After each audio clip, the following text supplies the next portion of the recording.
kita teks. Oke, berarti adalah naik. Nah, misalnya yang ini di PL-nya adalah hutang Hendrik Sekunder. Ini dimasukin di mana?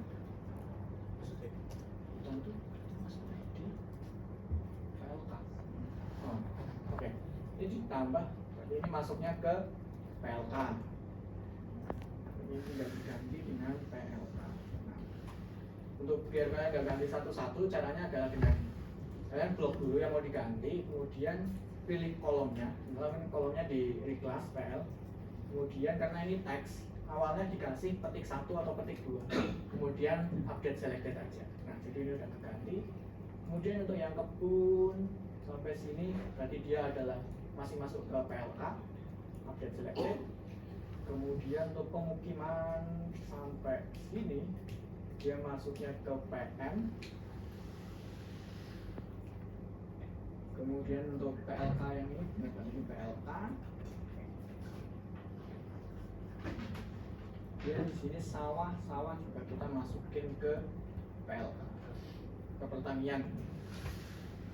Nah, kalau udah ke reclass gini kan lihatnya lebih mudah. Nah, kita save, kita bikin kolom baru lagi yang namanya adalah RURL.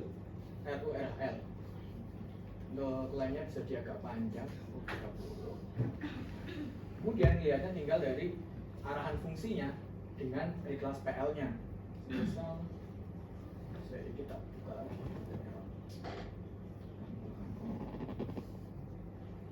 Nah, ini ada di kawasan budidaya dengan reclassnya adalah PLK. Jadi kawasan budidaya yang PLK.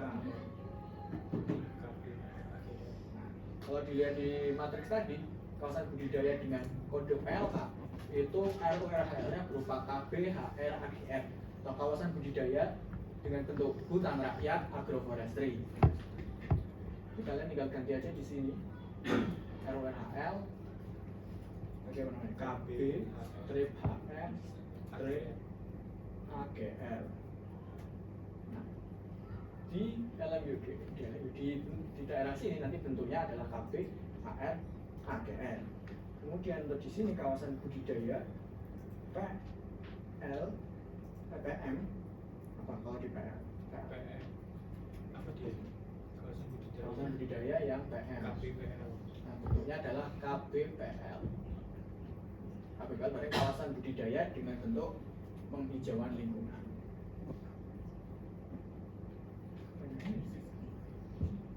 Nah, dan update selected aja. Nah, kemudian ini ada lagi ya kawasan budidaya yang PLK. Kayak tadi lagi di KB, AR, AGR. Update selected. Kemudian yang sisa ini ada di kawasan penyangga. Ini kawasan penyangga harusnya masuk. Kawasan penyangga yang PLK. Kawasan PLK berarti kan yang tadi penyangga kita akan masukin ke kawasan lindung. Berarti nanti lindung yang PLK bentuknya adalah KL, kodenya KL, HR, AGR. Ini harusnya KL. Nah, kemudian untuk yang kedua, yang dua ini di kawasan penyangga yang PM, berarti KLPL kodenya. Nah, kalau sudah terisi semua, entah nggak tahu nanti di data kalian ada berapa puluh. Nah, nanti tinggal dilakukan yang namanya simbologi berdasarkan RURHL-nya. Kita kategorize berdasarkan RURL. Kemudian nah, untuk simbologinya nanti bebas mengikuti. Nanti bentuknya adalah seperti ini. Untuk peta RURHL-nya adalah misalnya yang hijau, oh nanti di sini bentuknya adalah HR AGR. Kemudian yang merah ini nanti bentuknya adalah KB HR AGR. Dan untuk yang biru bentuknya seperti KBPL dan yang ungu, atau tuh yang ungu nanti di mana? Kecil banget. Nah, yang ungu di sini. Nah, yang ungu adalah bentuknya KLPL atau KL penghijauan lingkungan. Untuk RURHL, simpelnya adalah cuma seperti itu teman-teman. Jadi kalian melihat kawasan status kawasannya, pengolahan fungsi kawasannya dan dari si penutupan lahannya yang udah diregas. Nah untuk acara 7 sekian seperti itu. Nah untuk acara 8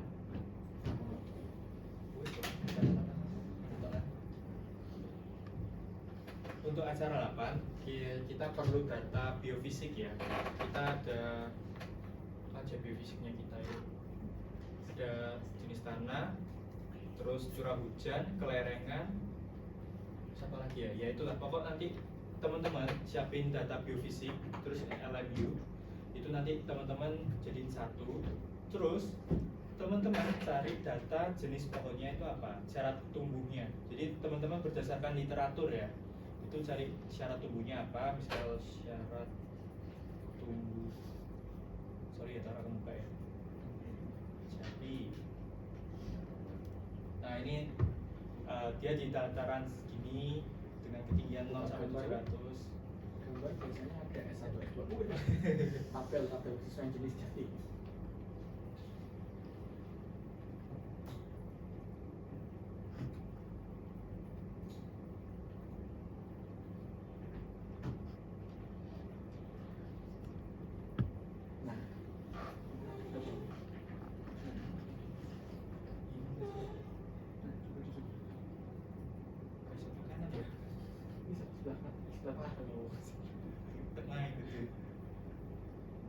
Nah ini oh mahoni ya, anggap aja mahoni lah ya.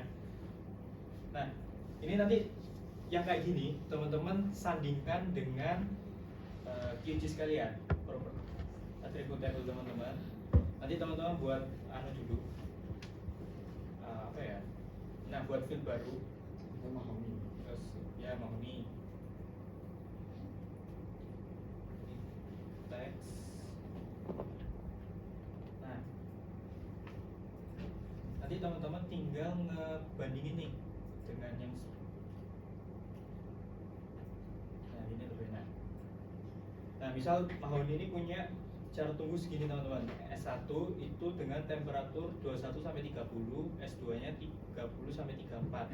Di sini kan kita nggak ada, cuma nanti teman-teman bisa cari temperatur di sekitaran area das Juana gitu. Jadi nanti teman-teman untuk temperatur, ketersediaan air, curah hujan dan lain-lain itu bisa ditambahkan ke atribut table biofisik ini. Paham ya? Jadi nanti tinggal di matching sama ini. Jadi misal temperatur di Juana itu sekitar 25. Terus ya segitulah ya. Anggap aja. Terus curah hujannya dia itu ada di 2500. Terus lanjut sampai ke bawah udah di matching. Nah, nanti hasil yang ditulis itu keterhambatannya itu ada di mana? Misal keterhambatan paling banyak itu ada di S2. Berarti nanti teman-teman masukin nih, misal untuk mahoni untuk biofisik lahan yang seperti ini, dia itu maksudnya S2. S2 semisal ya, S2 dengan hambatan itu tadi curah hujan. Curah hujannya itu berarti WA, berarti nanti ditulisnya WA. Gini, misal nanti ada hambatan lagi apa ya? Anggap aja kedalaman tanah. Ini CM, ya oh ya RC. Nanti tinggal ditulis saja RC. Gitu teman-teman. Jadi nanti setiap penghambatnya itu ditulis. Jadi nanti misal yang baca dokumen kalian dengan misal kalian mau nanam mahoni, dia masuk di kesesuaian jenis S2, hambatannya itu WA RC. Berarti nanti orang di lapangan itu perlu apa ya, kayak solusi lah untuk mengatasi faktor penghambat dari WA yang mana itu adalah ketersediaan air, dan RC yakni media perakaran di kedalaman tanah. Berarti nanti itu kayak cakupannya buat bagaimana kita menyelesaikan masalah tersebut, bagaimana kita harus menyelesaikan hambatan untuk mahoni ini. Seperti itu teman-teman. Jadi simpelnya seperti itu. Mungkin dari teman-teman ada yang ingin ditanyakan? Jenisnya berapa itu bebas, cuman kalau misalnya AGR, ini aku mau tanya. Nah AGR ini kan agroforestry, kita perlu ngerencanain kayak padi terus atau buah-buahan aja nanti agroforestry. Oke, berarti kita Fokus ke kehutanannya lebih aja. ke kehutanan ya, tanaman berkayunya. Nah, BTS BTS itu, jadi nggak usah nganu padi. Jagung terus. Nah, itu nggak usah, kecuali kalau kalian casem, nah itu perlu di kesesuaian jenis. Tuh. Tapi karena kita untuk RHL, fokusnya untuk RHL aja, jadi kita merencanakan bagian kehutanannya ya. Ini MPTS bisa, tanaman konservasi bisa, atau tanaman produksi kayak jati, mahoni. Terus kalau misalnya teman-teman mau nyesuaiin dengan faktor konservasi dan produksi, itu bisa milih tanaman-tanaman yang bisa digunakan untuk konservasi dan produksi. Kayak contohnya petai, itu dia punya perakaran dalam buat bisa mengikat tanah, itu juga bisa jadi pertimbangan. Nanti teman-teman bisa tuliskan di dokumen RUNHL teman-teman, kenapa kalian pakai jenis-jenis tanaman ini. Seperti itu. Minimal 4 wis. Oke, berarti jenis yang nanti kalian rencanakan, yang kalian bikin kesesuaian jenisnya itu minimal di 4 jenis. 4 jenis ya. Bebas untuk jenisnya, disesuaikan dengan karakter yang ada di gas juana. Betul. Oke, mungkin dari teman-teman ada yang mau ditanyakan terkait acara 7 dan 8. Deadline pas responsi. Ya, deadline semua acara ya pas responsi nanti. Kalian pengennya kapan? Nah, apa minggu depan tak? Ya. Teman-teman Tanggal ada berapa, tanggal berapa kalian solonya? Terus kalian bilang responsinya kalian mau kapan? Oh, Juni makan KKN. Juni ya pas lepasan. Sebelum lepasan responsi. Karena UAS tuh tanggal berapa ya? 8. Tapi kan tanggal 1 berarti masih kuliah. Iya. Minggu tenang. Minggu tenang. Berarti waktunya sampai ya tanggal 29 ini. Iya. Iya. Terserah wes dari ini. Mas, tapi 29 Idul Adha.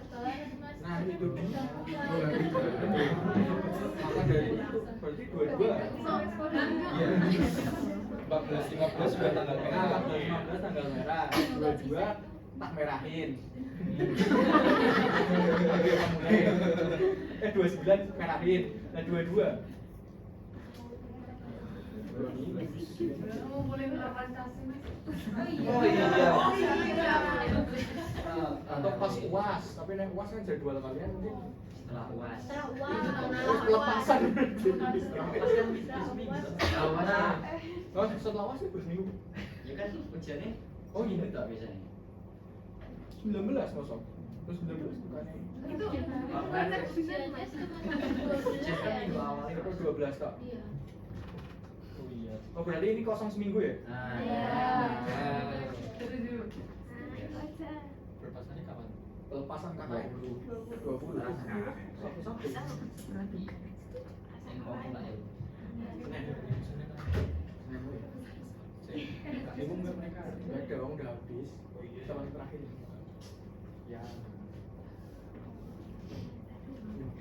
Ya, kalau 15 gimana? 15 Juni. Masih sebulan masuk next. Wow. Atau mau 22? 22 Mei tapi.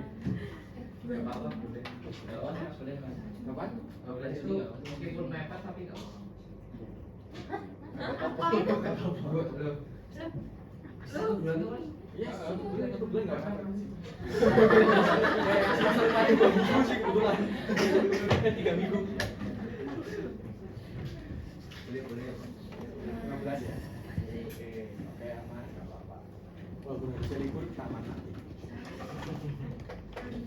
Berarti untuk deadline semua acaranya di tanggal 15 Juni. Nah, langsung buat cek kolomnya di. Untuk responsinya kemungkinan tertulis jawab soal ya.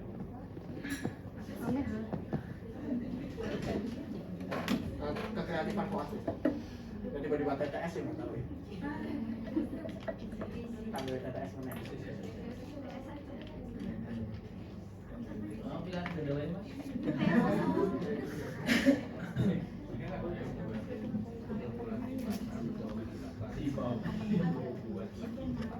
Atau pakai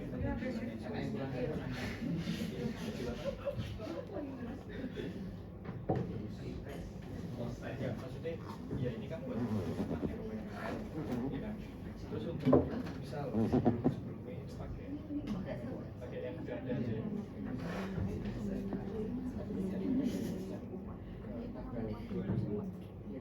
Oh iya, berarti semua kan?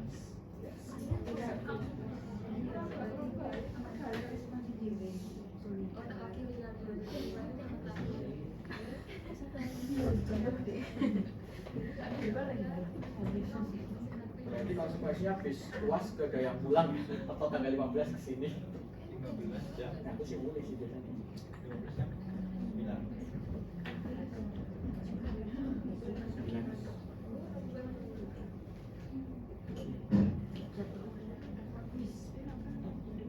Nah, untuk deadline-nya berarti tanggal 15 pukul 9 pagi ya. Pagi. Yes, kayak yang semester kemarin sudah deadline-nya siang pagi. Oke. Untuk pengumpulannya udah ada di Microsoft Teams. Apakah ada yang ingin ditanyakan untuk keseluruhan topik ini? Yang acara 7 tadi itu yang tidak sesuai itu KKL sama AFK di intersek atau kemana? Yes, betul, digabungkan. Jangan di intersect, di union. Oh, Jadi untuk toolsnya, iya, kita kan oh iya, ini udah tak union ya. Ya, union. Pakainya union aja ya teman-teman, tapi walaupun ini namanya intersect, tapi pakainya yang union ini. Biar nggak, kalau intersect kan yang tumpang tindih tok, tapi biar kita tetap yang KKL yang tidak sesuai KKL dan tidak sesuai AFK itu kehitung dua-duanya, jadi kita pakainya yang union. Saya pakai intersect. Tapi ini penamaanku tak bilang, tak tulis intersect. Jadi nanti pakainya union ya buat ngesatuin antara data tidak sesuai KKL dan tidak sesuai dengan AFK. Oke. Saya ingin ditanyakan lagi sebelum kita tutup praktikum ini.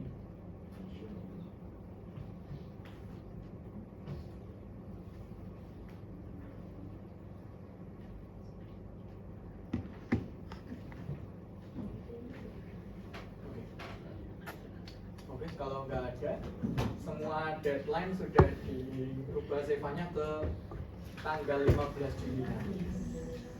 Kalau nggak ada, kita akhiri dengan berdoa menurut agama dan keyakinan masing-masing. Berdoa.